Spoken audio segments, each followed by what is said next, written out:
All right, Ryker Fam. Welcome back to the channel. So I have something very special today, and I'm ready to get it on, open it up and get it on. So let's check it out.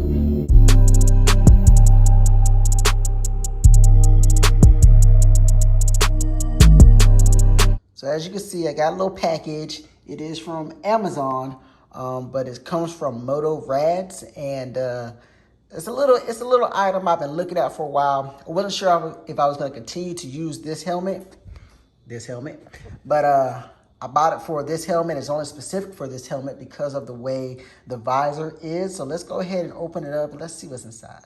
All right, so here we are. Now, this is crazy. I was actually going to say this is probably one of the most expensive things that I've bought in association with the bike. And when I say that, this mount was actually about $26. That's after tax. And I mean, look at what you're getting. You're just getting a mount and some 3M tape. $26. So yes, easily something that I would consider very expensive. However, hopefully it's worth it because there's a particular shot that I'm going for when I do my moto vlog. So if this gives me that money shot, then it'd be worth it. So let's go ahead and get out its packaging and let's check it out. So here are your instructions. Very simple, 5 simple little steps. So I'm gonna go ahead and wipe off the area, mount it to the lowest setting with the hooks going into the lowest part, which is here. Put the hooks there and I should be ready to go.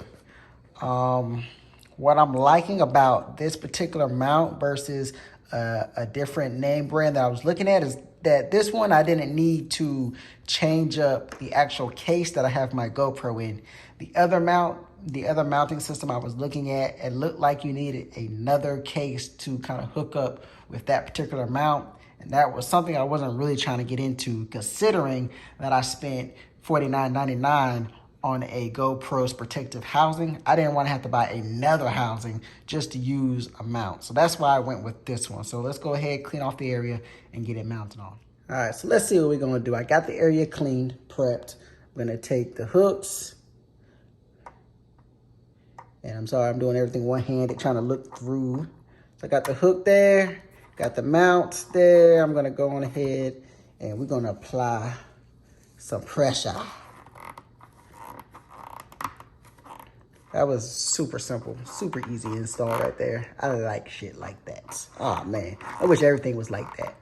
And again, guys, this is one of the downfalls with this particular helmet. This is, again, an Icon Airflight helmet. As cool as it looks, it is definitely a really cool helmet. It's got a nice texture, that Rubitone texture. I really like that flat black, or again, it's called a Rubitone coloring. I really love that coloring. It's definitely dope. But with the way this visor is, how it comes all the way down, it makes it hard to find a mount. So you have to kind of get like a specialized mount with this one. Some of the other ones that the visor ends right here, you know, you can get you a full, like, I don't know what you would call it, but it's a different type of mount that you can wrap in here and tie it up, and it's really cool. Yeah, you can find those anywhere. But with this visor, because it comes so far down, you don't really get that option. So you have to get something a little bit more personalized. And it's really nice. I'm liking it so far. So pretty soon we'll do the mount test, get the GoPro on, and just see how it holds up. So here is my GoPro set up. It's setting up pretty good. It does add a little weight to the visor. Obviously, you've got this heavy ass GoPro. This is the case that I bought, which is $49.99. As you can see, I do have a little crack in here. That's kind of pissed me off, but it's not interfering with the actual video quality. Anywho's, so how I have it set, so once it's closed, it's definitely gonna be angled down. So hopefully this is gonna give me the right angle. Very simple install. I mean, pretty straightforward. So what I'm gonna do is I'm gonna hop on the bike and kind of see what type of view I get, and we'll kind of go from there. So really quick, it looks like the visor is actually staying up with the GoPro up. I know some other phone mounts wasn't allowing your helmet to stay up. Mine is staying up. So if you wanted a little fresh air while at a stoplight, you can do that with this particular mount. And of course, this case. I don't know about other cases.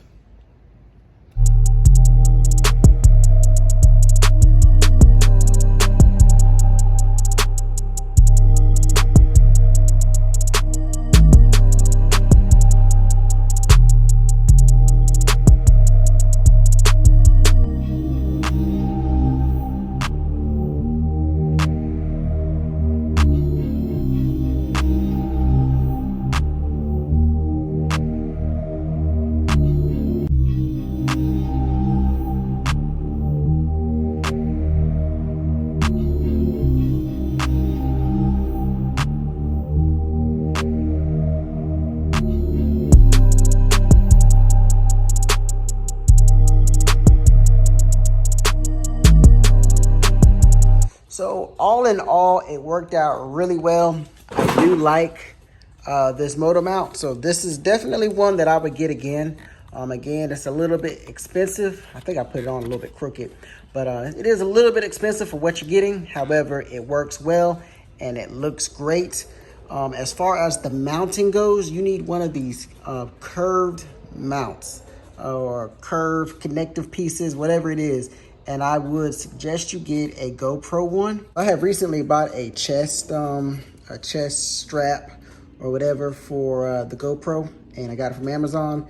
It was an Amazon brand. This is Amazon Basics. These suck. Don't get these. If you get these, just throw them away. They break. And what I mean by that is, check this out. So it's supposed to snap in just like a GoPro would. It doesn't. The little clips broke, so I could just slide it in and out. So yeah, it worked well for the bike application just because it's not as bumpy. But if you were using this application for something that was a lot more rugged, like dirt biking, your GoPro would definitely fall off. But for what I did, it worked fine. I'm definitely gonna get another one and a better one. Don't use those. But all in all, everything worked out great. The helmet looks great. I'm really digging that. I'm loving that helmet hair. Yeah. But yeah, loving it.